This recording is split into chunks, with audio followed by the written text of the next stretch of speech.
Hello বন্ধুরা, কেমন আছো সবাই? শ্রাবণী কিচেনে তোমাদের সবাইকে স্বাগত। আমি শ্রাবণী। আজ তোমাদের জন্য কাঁকরোলের দম রান্নার রেসিপি নিয়ে আসলাম। কথা না বাড়িয়ে এবার চলো মূল রান্নাতে চলে যাই।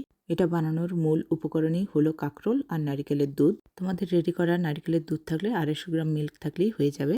আমি এটা বানানোর জন্য 8খানা কাঁকরোল নিয়ে নিয়েছি। আমি গোল গোল চাক করে কেটে নেব। এরকম ভারী রাখবো, দেখো এরকম ভারী ও গোল চাক করে আমি সবগুলো কাঁকরোলকে কেটে ধুয়ে লবণ হলুদ মাখিয়ে রাখবো।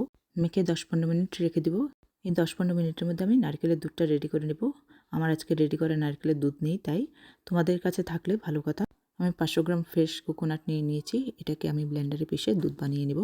আমি বার করে নিয়েছি, দেখো এদিকে কড়াইটা বসিয়ে দিয়েছি তেল দিয়ে। এবারে কাঁকরোলগুলোকে আমি এক পিঠ করে ভেজে তুলবো।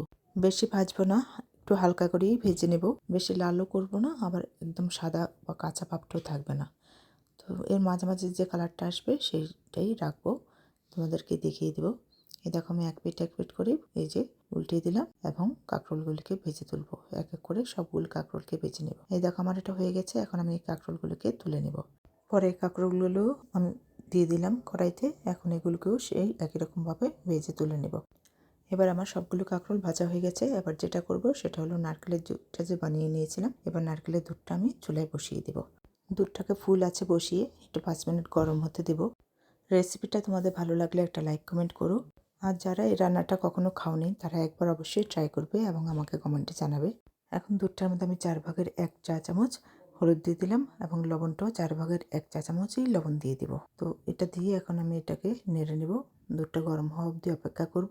ভালো করে গরম হলে এবার ভাজা কাঁকরোলগুলো এর মধ্যে আমি দিয়ে দিব। আমি এর মধ্যে 5-6টা কাঁচা লঙ্কা ফালি করে নিয়েছি, সেটাও দিয়ে দিব। যে দিয়ে দিলাম, দেখো ঝালটা যে যার পছন্দ মতো একটু কম বেশি করে নিতে পারো। আমি 4/1 চা চামচ একটু লঙ্কার গুঁড়িও দিয়ে দিলাম। যেহেতু নারকেলের দুধের একটু মিষ্টি মিষ্টি হবে, তাই আমি একটু ঝাল মিষ্টিটাই পছন্দ করি বলে এটা দিয়ে দিলাম। এবার দেখো আমার দুধটা উতালে চলে এসছে।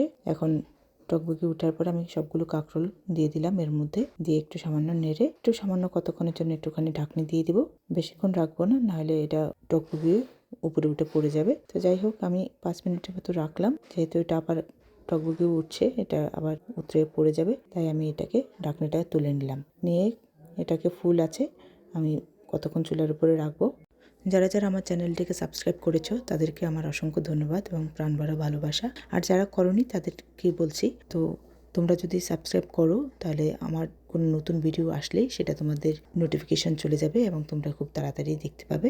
তাই তোমাদের ভালো লাগলে আমার চ্যানেলটিকে সাবস্ক্রাইব করে রাখতে পারো। তোমাদের সাথে কথা বলতে বলতে দেখো আমার নারকেলের দুধটা অনেকটাই শুকিয়ে গেছে। তো আমার কাঁকরোলটা আগে থেকেই ভাজা করা ছিল, তাও এখানে বেশিক্ষণ লাগেনি সিদ্ধ হতে, কাঁকরোলটাও সিদ্ধ হয়ে গেছে। ঝাল লবণটা আমি চেক করে দেখলাম ঠিক আছে। তোমরা এই অবস্থা চেক করে দেখে নামিয়ে নেবে। তো আমি এই অবস্থায় নামিয়ে নেব। তোমরা দেখতে পেয়েছো আমি কীরকম ঝোলটা রেখেছি। নামানোর পর দেখো আমার লুকটা দেখতে এরকম হয়েছে। লুকটা দেখতে যত দারুণ হয়েছে, খেতেও কিন্তু দারুণ হয়েছে। তোমরা বাড়িতে অবশ্যই একবার ট্রাই করবে এবং আমাকে কমেন্টে জানাবে। তোমরা এই রান্নাটা ভাত, পোলাও কিংবা রুটি যেটা দিয়েই খাও না কেন, এটা কিন্তু খুব দারুণ লাগবে খেতে। ভালো থেকো সবাই, সুস্থ থেকো। পুরো ভিডিওটা দেখার জন্য সবাইকে অসংখ্য ধন্যবাদ।